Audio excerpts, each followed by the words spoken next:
ಇವತ್ತು ರಿಪಬ್ಲಿಕ್ ಕನ್ನಡ ರಾಜ್ಯದ ಜನರ ಮುಂದೆ, ರಾಜ್ಯ ಸರ್ಕಾರದ ಮುಂದೆ ಜೀವಕ್ಕೆ ಸಂಚಕಾರ ಆಗಿರುವಂಥ ರಾಷ್ಟ್ರೀಯ ಹೆದ್ದಾರಿಯ ಮುಖವಾಡವನ್ನು ತೆರೆದಿಡುತ್ತೆ.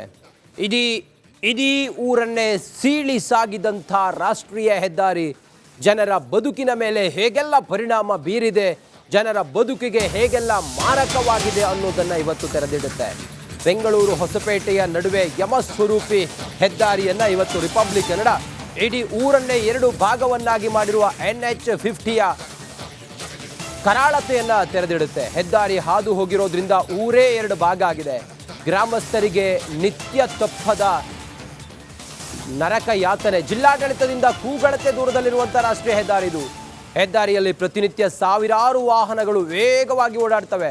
ಸ್ವಲ್ಪ ಯಾಮಾರಿದ್ರು ಕೂಡ ಊರಿನಲ್ಲಿ ದಿನಕ್ಕೊಂದು ಬಲಿಯಾಗುತ್ತೆ. ಪಿಳ್ಳೆಕೆರೆನಹಳ್ಳಿಯಲ್ಲಿ ರಿಪಬ್ಲಿಕ್ ಕನ್ನಡ ಗ್ರೌಂಡ್ ರಿಪೋರ್ಟ್ ಅನ್ನು ಮಾಡಿದೆ. ಪಿಳ್ಳೆಕೆರೆನಹಳ್ಳಿಯಲ್ಲಿ ಸಾವಿನ ಹೆದ್ದಾರಿಯ ನರಕ ಯಾತನೆ, ಜನರು ಅನುಭವಿಸುತ್ತಿರುವಂಥ ನರಕ ಯಾತನೆಯನ್ನು ರಿಪಬ್ಲಿಕ್ ಕನ್ನಡ ತೆರೆದಿಟ್ಟಿದೆ. ರಿಪಬ್ಲಿಕ್ ಕನ್ನಡ ಗ್ರೌಂಡ್ ರಿಪೋರ್ಟ್ ಅನ್ನು ಮಾಡಿ ಅವರ ಬದುಕು ಬವಣೆಯನ್ನು ಇವತ್ತು ತೆರೆದಿಡುವ ಪ್ರಯತ್ನ ಮಾಡಿದೆ.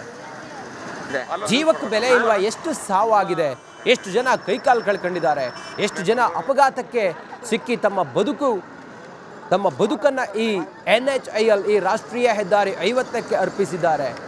ಇಷ್ಟಾದರೂ ಕೂಡ ಜಿಲ್ಲಾಡಳಿತ ಕಣ್ಮುಚ್ಚಿ ಕುಳಿತಿರೋದು ಯಾಕೆ? ಚಿತ್ರದುರ್ಗದ ಹೃದಯ ಭಾಗದಲ್ಲೇ ಇರುವಂಥ ಈ ರಾಷ್ಟ್ರೀಯ ಹೆದ್ದಾರಿ ಇಷ್ಟು ಅವೈಜ್ಞಾನಿಕವಾಗಿದೆ, ಯಮಸ್ವರೂಪಿಯಾದರೂ ಕೂಡ ಯಾಕೆ ಇನ್ನೂ ಕೂಡ ಸರ್ಕಾರ ಇದಕ್ಕೊಂದು ಅಂಡರ್ ಪಾಸು ಅಥವಾ ಫ್ಲೈಓವರು ಮಾಡಲಿಕ್ಕೆ ಮುಂದಾಗ್ತಿಲ್ಲ? ಈಗ ಜನರ ಪ್ರಶ್ನೆ ಇರೋದಿದೆ.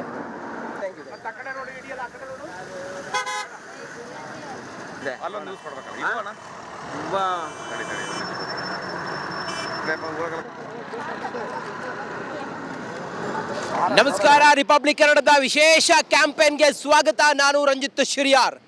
ಚಿತ್ರದುರ್ಗ ಜಿಲ್ಲೆಯ ಚಿತ್ರದುರ್ಗ ತಾಲೂಕಿನ ಬೆಂಗಳೂರು ಟು ಹೊಸಪೇಟೆಗೆ ಕನೆಕ್ಟ್ ಆಗುವಂಥ ರಾಷ್ಟ್ರೀಯ ಹೈವೇ 50 ಇವತ್ತು ಈ ಭಾಗದ ಜನರಿಗೆ ಎಷ್ಟು ಅವೈಜ್ಞಾನಿಕವಾಗಿ ನಿರ್ಮಾಣ ಮಾಡಿ ಹೇಗೆ ಯಮಸ್ವರೂಪಿಯಾಗಿದೆ ಅನ್ನುವಂಥ ಚಿತ್ರಣವನ್ನು ನಾನಿವತ್ತು ನಿಮಗೆ ತೆಗೆದುಕೊಡ್ತೇನೆ ಅಥವಾ ತೆರೆದಿಡ್ತೀನಿ.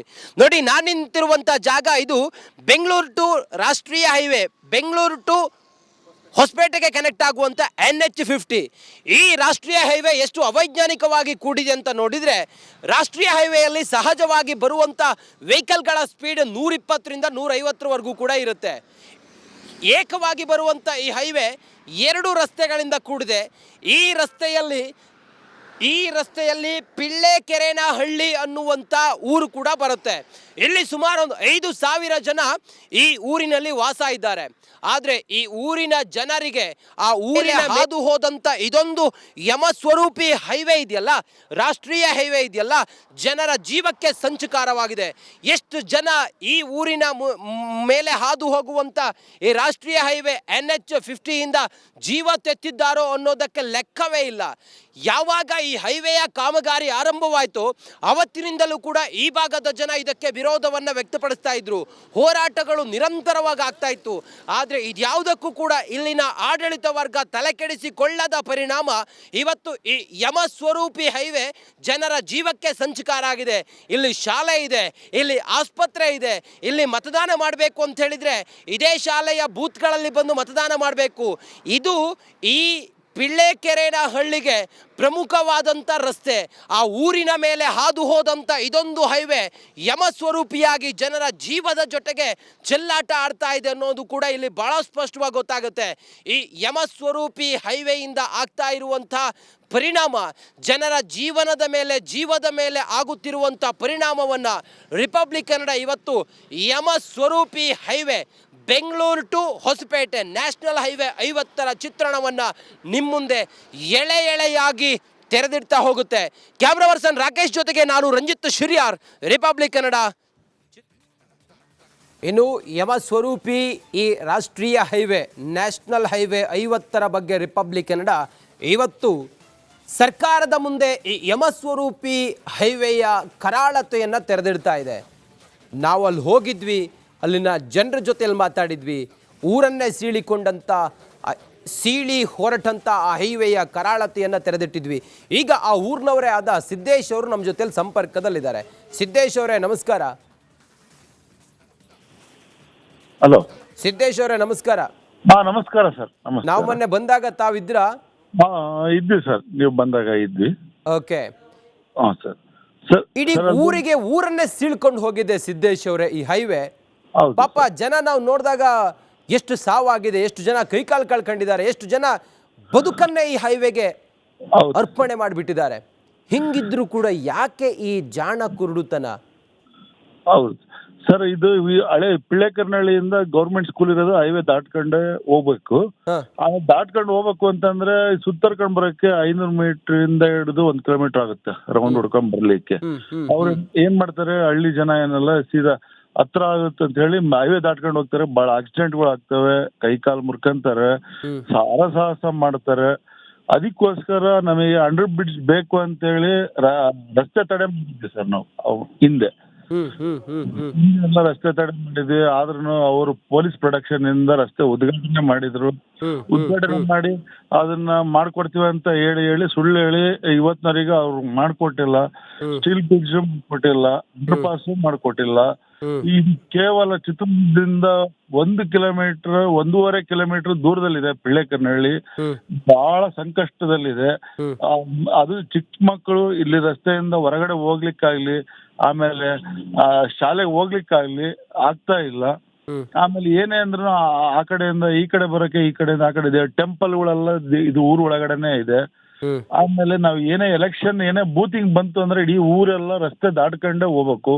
ಯಾವ್ದೇ ವೋಟಿಂಗ್ ಬೂತ್ ಎಲ್ಲ ಗೌರ್ಮೆಂಟ್ ಸ್ಕೂಲಲ್ಲೇ ಇರುತ್ತೆ. ಇದು ಬಹಳ ನಮಗೆ ತೊಂದರೆ ಆಗಿದೆ. ದಯವಿಟ್ಟು ನಮಗೆ, ನಾವು ಹೋರಾಟವನ್ನು ಮಾಡಿದ್ವಿ ಆದ್ರೂ ಪಾಲಿಸಿಲ್ಲ. ಇನ್ ಮುಂದೆ ಹೋರಾಟ ಕೈ ಬಿಡಲ್ಲ, ಹೋರಾಟ ಮಾಡ್ತಾನೆ ಇರ್ತೀವಿ. ನಮಗೆ ಅಂಡರ್ ಬ್ರಿಡ್ಜ್ ಬೇಕೇ ಬೇಕು ಸರ್. ಸಿದ್ದೇಶ್ ಅವರೇ, ನಾವು ಎಲ್ಲಿದ್ದೀವಿ? ಸ್ವಾತಂತ್ರ್ಯ ಸಿಕ್ಕು 75 ವರ್ಷವನ್ನು ನಾವು ಪೂರೈಸಿದ್ದೀವಿ. ಹೌದು ಸರ್. ಹೀಗಿದ್ರೂ ಕೂಡ ಎಸ್ ಸಿದ್ದೇಶ್ ಅವರೇ, ಹಾಗೆ ಸಂಪರ್ಕದಲ್ಲಿರಿ. ಚಿತ್ರದುರ್ಗದ ಜಿಲ್ಲಾಧಿಕಾರಿ ವೆಂಕಟೇಶ್ ಅವರು ನಮ್ಮ ಜೊತೆಲಿ ಈಗ ಸಂಪರ್ಕದಲ್ಲಿದ್ದಾರೆ. ಸಾಹೇಬ್ರೆ ನಮಸ್ಕಾರ. ನಮಸ್ತೆ. ನಮಸ್ತೆ ಸರ್, ನಾವು ಎಲ್ಲಿದ್ದೀವಿ? ಸ್ವಾತಂತ್ರ್ಯ ಸಿಕ್ಕಿ 75 ವರ್ಷ ಆಗಿದೆ. ಆ ತಾಯಿ ನೀರು ಹೊತ್ಕೊಂಡು ಹೋಗಬೇಕು ಅಂತ ಹೇಳಿದರೆ ಆ ಹೈವೇಯ ಆ ಸರಳುಗಳಿದೆಯಲ್ಲ ಅದರ ಅಡಿಗಡೆ ನುಸುಳ್ಕೊಂಡು ಹೋಗಬೇಕು. ಆ ಮಗು ತನ್ನ ತಾಯಿ ಜೊತೆಯಲ್ಲಿ ಶಾಲೆಗೆ ಹೋಗಬೇಕು ಅಂತ ಹೇಳಿದರೆ ಆ ಶಾಲೆ ದಾಟಿ ಆ ಕಡೆ ಹೋಗೋವರೆಗೂ ಕೂಡ ಆ ತಾಯಿ ಜೀವ ಕೈಯಲ್ಲಿ ಹಿಡ್ಕೊಂಡಿರ್ತಾಳೆ, ಎಷ್ಟೊತ್ತಿನ ನನ್ನ ಮಗು ಬರುತ್ತೆ ಅಂತ ಹೇಳಿ. ಏನು ನಡೀತಿದೆ ಸರ್ ಹಾಗಾದರೆ ಚಿತ್ರದುರ್ಗದ ಈ ರಾಷ್ಟ್ರೀಯ ಹೆದ್ದಾರಿ? ಕಣ್ಣಿಗೆ ಕಾಣಿಸ್ತಾ ಇಲ್ವಾ ಅಧಿಕಾರಿಗಳಿಗೆ ಅಥವಾ ಜನಪ್ರತಿನಿಧಿಗಳಿಗೆ? ಇಲ್ಲ, ರಾಷ್ಟ್ರೀಯ ಹೆದ್ದಾರಿ ನಾವು NH ಅಧಿಕಾರಿಗಳಿಗೆ ಕರೆದು ಮಾತಾಡಿದ್ದೀನಿ ಆಲ್ರೆಡಿ. ಸೊ ಮಾತಾಡಿ ಕ್ವಿಕ್ ಆಗಿ ಅದನ್ನ ಕೆಲಸ ಕಂಪ್ಲೀಟ್ ಮಾಡ್ಬೇಕು ಅಂತ. ಅಲ್ಲಿ ಅವ್ರು ಕೆಲಸ ಮಾಡಕ್ ಹೋದಾಗ ಸ್ವಲ್ಪ ಅಲ್ಲಿ ಒಂದು ಸ್ಟ್ರೈಕ್ ಎಲ್ಲ ಮಾಡಿದ್ರು, ಕಾಂಪನ್ಸೇಷನ್ ಸಂಬಂಧಪಟ್ಟಂತೆ ಅದನ್ನೆಲ್ಲ ರಿಸಾಲ್ವ್ ಮಾಡಿದೀವಿ ನಾವೀಗ. ಕಾಂಪನ್ಸೇಷನ್ ಇಶ್ಯೂಸ್ ಇದೆಲ್ಲನೂ ರಿಸಾಲ್ವ್ ಆಗಿದೆ. ಈಗ ತುರ್ತಾಗಿ ಕೆಲಸ ಮಾಡಿ ಅಂತ ಹೇಳಿದೀವಿ, ಕೆಲಸ ಮಾಡ್ತಾರೆ. ಬಟ್ ಏನಾಗಿತ್ತು ಅಂತಂದ್ರೆ ಆ ಪಿಳ್ಳೆಕೆರೆನಹಳ್ಳಿ ಎಸ್ಪೆಷಲಿ ಆ ರಸ್ತೆ ಕಾಮಗಾರಿ ಮಾಡಕ್ ಹೋದಾಗ ಅವರು ಕಾಂಪನ್ಸೇಷನ್ ತಗೊಂಡಿದ್ದು ಕೂಡ ಕೆಲವರು ಮನೆಗಳು ಹೋಗ್ತಾವಲ್ಲಿ, ಕೆಲವು ಮನೆಗಳೆಲ್ಲ. ಆ ಮನೆಗಳಿಗೆ ಹೋಗೋರಿಗೆ ಪ್ರತ್ಯೇಕವಾದ ನಿವೇಶನ ಕೊಡಬೇಕಾಗಿತ್ತು ಅನ್ನೋ ಕಾರಣಕ್ಕೆ ಸ್ವಲ್ಪ ತಡ ಆಗಿತ್ತು. ಅದನ್ನು ಕೂಡ ನಾವು ಈಗ ಗುರ್ತು ಮಾಡಿ ಕೊಟ್ಟಿದೀವಿ.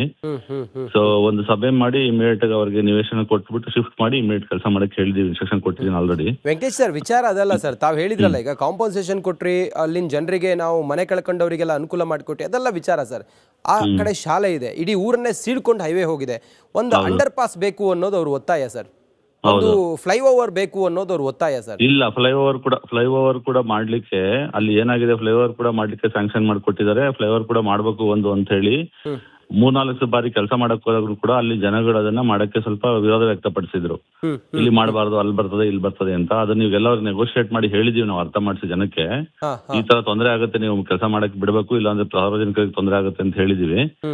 ಸೊ ಮಾಡ್ತಾರೆ, ಇಮಿಡಿಯೇಟ್ ಕೆಲಸ ಮಾಡ್ತಾರೆ. ಸ್ಯಾಂಕ್ಷನ್ ಆಗಿದೆ ಮಾಡ್ಲಿಕ್ಕೆ. ಒಂದ್ ವೇಳೆ ಈ ಕೆಲಸ ಆದ್ರೆ ನಿಮ್ಮ ಫೋಟೋವನ್ನ ಅವ್ರ ಮನೇಲಿ ಇಟ್ಕೊಂಡು ಪೂಜೆ ಮಾಡ್ತಾರೆ ಸರ್? ಇಲ್ಲ, ಮಾಡ್ತಾರೆ.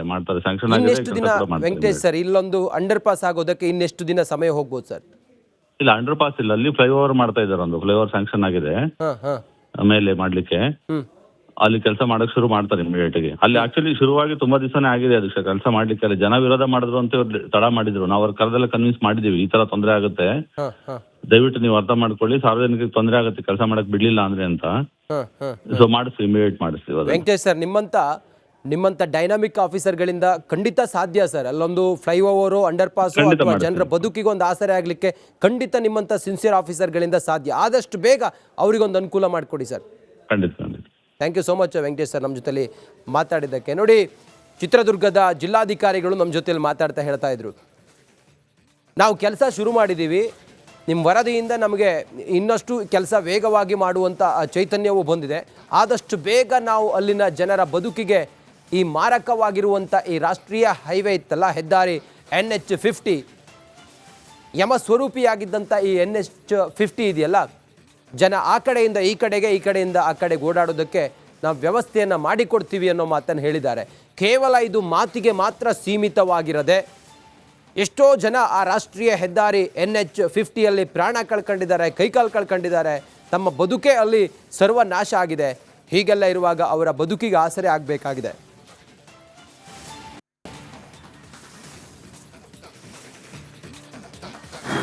ಪಿಳ್ಳೆಕೆರೆನಹಳ್ಳಿಗೆ ಯಮಸ್ವರೂಪಿಯಾದಂಥ ನ್ಯಾಷನಲ್ ಹೈವೇ ಜನರ ಬದುಕನ್ನು ಹೇಗೆ ಹೈರಾಣಾಗಿಸಿದೆ ಅಂತ ಕೇಳಿದರೆ, ಚಿಕ್ಕ ಚಿಕ್ಕ ಮಕ್ಕಳು ಶಾಲೆಗೆ ಬರೋರು ಹೇಗೆಲ್ಲ ಪರಿಪಾಟಲು ಪಡ್ಕೊಂಡು ಎಷ್ಟು ಶಾಪವಾಗಿ ಪರಿಣಮಿಸಿರುವಂಥ ಈ ನ್ಯಾಷನಲ್ ಹೈವೇ ದಾಟ್ಕೊಂಡು ಬರ್ತಾರೆ ಅಂಥೇಳಿ ಆ ಮಕ್ಕಳನ್ನು ಮಾತಾಡಿಸ್ತಾ ಕೇಳಿಸ್ತೀನಿ. ಪುಟ, ತನ್ನ ಹೆಸರೇನು ಪುಟ? ಸಾನ್ವಿಪಿ. ಏನಾಗಿದೆ ಇಲ್ಲಿ ಪುಟ? ತಾನು ಹೇಗೆ ಶಾಲೆಗೆ ಬರ್ತೀಯಾ? ನಮಗೆ ಹೋಗ್ಬೇಕಾದ್ರೆ ನಮ್ಮ ಅಪ್ಪ ನಮ್ಮಮ್ಮ ಬಿಟ್ಟು ಬರ್ತಾರೆ. ಆವಾಗ ನಮಗೆ ಇದು ಬೈಕ್ ಹೋಗುತ್ತಲ್ಲ, ತುಂಬ ಭಯ ಆಗುತ್ತೆ. ಇದು ಸಂಜೆ ಹೋಗ್ಬೇಕಾದ್ರೆ ಮೇಡಮ್ ಬಿಟ್ಟು ಬರ್ತಾರೆ. ಆವಾಗ ಇದು ನಮಗೆ ಅಂಡರ್ ಪಾಸ್ ಬೇಕು. ಪುಟ, ನಿಂಗೆ ಎಷ್ಟನೇ ಕ್ಲಾಸು? ಮತ್ತು ನೀ ಹೇಗೆ ಬರ್ತೀಯ ಶಾಲೆಗೆ? ಈ ಹೈವೇಯಲ್ಲಿ ವೆಹಿಕಲ್ಗಳು ಎಷ್ಟು ಸ್ಪೀಡಾಗಿ ಬರ್ತವೆ, ಆಕ್ಸಿಡೆಂಟ್ ಆಗುತ್ತೆ ಅನ್ನೋ ಭಯ ಆಗಲ್ವಾ, ಹೇಗೆ ಅಂತ? ನನ್ನ ಹೆಸರು ಶ್ರೀಲಕ್ಷ್ಮಿ, ನಾನು 6ನೇ ತರಗತಿಯಲ್ಲಿ ಓದುತ್ತಿದ್ದೇನೆ. ನಾನು ಇಲ್ಲಿ ಶಾಲೆಗೆ ಬರಬೇಕಾದ್ರೆ ಡೈಲಿ ನಮ್ಮ ಅಪ್ಪ ಅಮ್ಮ ಬಿಟ್ಟು ಬರ್ತಾರೆ ಶಾಲೆಗೆ. ಹಾಗೆ ಶಾಲೆಯಿಂದ ಹೋಗ್ಬೇಕಾದ್ರೆ ನಮ್ಮ ಮೇಡಮ್ ಬಿಟ್ಟು ಬರ್ತಾರೆ. ಹಾಗೆ ಇಲ್ಲಿ ತುಂಬ ಆಕ್ಸಿಡೆಂಟ್ ಆಗುತ್ತೆ ಮತ್ತು ಜೋರಾಗಿ ಗಾಡಿಗಳೆಲ್ಲ ಬರ್ತವೆ. ಅದರಿಂದ ತುಂಬ ಭಯ ಆಗುತ್ತೆ ರೋಡ್ ದಾಟೋಕ್ಕೆ. ನಮಗೆ ದಯವಿಟ್ಟು ಒಂದು ಹೈವೇ ಪಾಸ್ ಮಾಡಿಕೊಡ್ರಿ ಅಂತಂದು ಕೇಳ್ಕೊತೀನಿ. ಏನು ಹೇಳ್ತೀಯ ಸರ್ಕಾರಕ್ಕೆ? ಏನು ಹೇಳ್ತೀಯ ಪುಟ? ಅಂಡರ್ ಪಾಸ್ ಮಾಡಿಕೊಡ್ರಿ ಅಂತಂದು ಕೇಳ್ಕೊತೀನಿ. ಪುಟ, ನೀನು ಮೊನ್ನೆ ಇಲ್ಲಿ ಬರುವಾಗ ಬಿದ್ದೆ ಅಂತೆ, ಹೌದಾ? ಏನಾಯಿತು? ಸರ್, ನಾನು ಹೋಗ್ಬೇಕಾದ್ರೆ ವೆಹಿಕಲ್ ಸದ್ಯ ಇರಲಿಲ್ಲ. ನಾನು ಅದಕ್ಕೆ ಪಜಾವಾದೆ. ಎಲ್ಲರಿಗೂ ನಮ್ಮ ಸ್ಕೂಲಲ್ಲಿ ಎಲ್ಲ ಫ್ರೆಂಡ್ಸಿಗೂ ದಾಟ್ಬೇಕಾದ್ರೆ ಭಾಳ ಭಯ. ಅದಕ್ಕೆ ಸರ್ಕಾರನ ಅಂಡರ್ ಪಾಸ್ ಮಾಡೋಕ್ಕೆ ಕೇಳ್ತೀನಿ. ನಿಮ್ಮ ಹೆಸರೇನು? ಏನು ತೊಂದರೆ ಇಲ್ಲಿ? ನಿಮ್ಗೆ ಎಷ್ಟು ಅಗತ್ಯ ಇದೆ ಅಂಡರ್ ಪಾಸ್? ತುಂಬ ಅಗತ್ಯ ಇದೆ. ಬ್ಯಾಗ್ ತುಂಬ ವಜೆ ಇರುತ್ತೆ. ಆವಾಗ ಇದು ಬೈಕ್ ರೋಡ್ ಕ್ರಾಸ್ ಮಾಡೋಕ್ಕಾರೆ ತುಂಬ ಹೈವೇ ತುಂಬ ಇರುತ್ತೆ, ಟ್ರಾಫಿಕ್ ಇರುತ್ತೆ. ಇದು ಒಂದು ಸ್ವಲ್ಪ ಆಕ್ಸಿಡೆಂಟು ಆಗಿದ್ದಾವೆ. ಅದಕ್ಕೋಸ್ಕರ ನಮ್ಗೆ ಅಂಡರ್ ಪಾಸ್ ಬೇಕು. ಒಂದು ದಿನ ಎಲ್ಲ ಇದು ಪ್ರತಿದಿನ ಹೀಗೆ ಆದರೆ ಕಷ್ಟ ಆಗೋದಿಲ್ವ ಪುಟ? ಹಾಂ, ತುಂಬ ಕಷ್ಟ ಆಗುತ್ತೆ. ನಾವು ಹೋಗ್ಬೇಕಾದ್ರೂ ಕಷ್ಟ ಆಗುತ್ತೆ, ಬರಬೇಕಾದ್ರೂ ಕಷ್ಟ ಆಗುತ್ತೆ. ನಾವು ಮೊನ್ನೆ ಇವ್ನು ಬಿದ್ದೇ ಬಿಟ್ಟ, ನಮಗೆ ಅಂಡರ್ ಪಾಸ್ ಬೇಕು. ಹತ್ತಿ ಇಳಿಯುವಾಗೆಲ್ಲ ನಿಮ್ಗೆ ಆ ಬ್ಯಾಗ್ ಹೊತ್ಕೊಂಡು ಬುಕ್ಕು ಇದನ್ನೆಲ್ಲ ಹತ್ಕೊಂಡು ಹೇಗಾಗುತ್ತೆ? ಕಷ್ಟ ಆಗೋದಿಲ್ವ ನಿಮ್ಗೆ? ಬೆನ್ನೆಲ್ಲ ತುಂಬ ನೋವುತ್ತೆ ಸರ್. ಇಳಿಯೋದು ಕಷ್ಟ ಆಗುತ್ತೆ, ಹತ್ತೋದು ಕಷ್ಟ ಆಗುತ್ತೆ. ನಾವು ಬಂದು ಸ್ಕೂಲಿಗೆ ಯಾವಾಗ ಎಷ್ಟೊತ್ತಿಗೆ ಬರ್ತೀವಿ ಅಂತಲೇ ಭಯ ಆಗಿಬಿಡುತ್ತೆ. ಅಲ್ಲೇ ಹೈವೇ ಮೇಲೆಲ್ಲ ಆಕ್ಸಿಡೆಂಟ್ ಆಗ್ತಿರುತ್ತೆ, ಭಯ ಆಗ್ತಿರುತ್ತೆ ಎಲ್ಲ. ಬಹುತೇಕ ಮಕ್ಕಳೆಲ್ಲ ಈ ಶಾಲೆನೇ ಬಿಟ್ಬಿಟ್ರಂತೆ, ಹೌದಾ? ಹಾಂ, ನಮ್ಮ ಫ್ರೆಂಡ್ಸ್ ಎಲ್ಲರೂ ಈ ಶಾಲೆ ಬಿಟ್ಟೋಗ್ಬೇಕು ಅಂತ ಇದ್ದಾರೆ. ಅದಕ್ಕೆ ನಮಗೆ ಅಂಡರ್ ಪಾಸ್ ಬೇಕು. ಹೌದೌದು. ಯಾಕೆ ಈ ಹೈವೇ ಕಾರಣಕ್ಕೋಸ್ಕರ ಶಾಲೆಗೆ ಬರೋ ಮಕ್ಕಳೇ ಕಮ್ಮಿ ಆಗಿದ್ದಾರಂತಲ್ಲ? ಹಾಂ, ಎಲ್ಲ ತುಂಬ ಸ್ಟ್ರೆಂತ್ ಕಮ್ಮಿ ಆಗಿದೆ. ಕ್ಯಾಮ್ರಾ ಪರ್ಸನ್ ರಾಕೇಶ್ ಜೊತೆಗೆ ನಾನು ರಂಜಿತ್ ಶಿರಿಯಾರ್, ರಿಪಬ್ಲಿಕ್ ಕನ್ನಡ.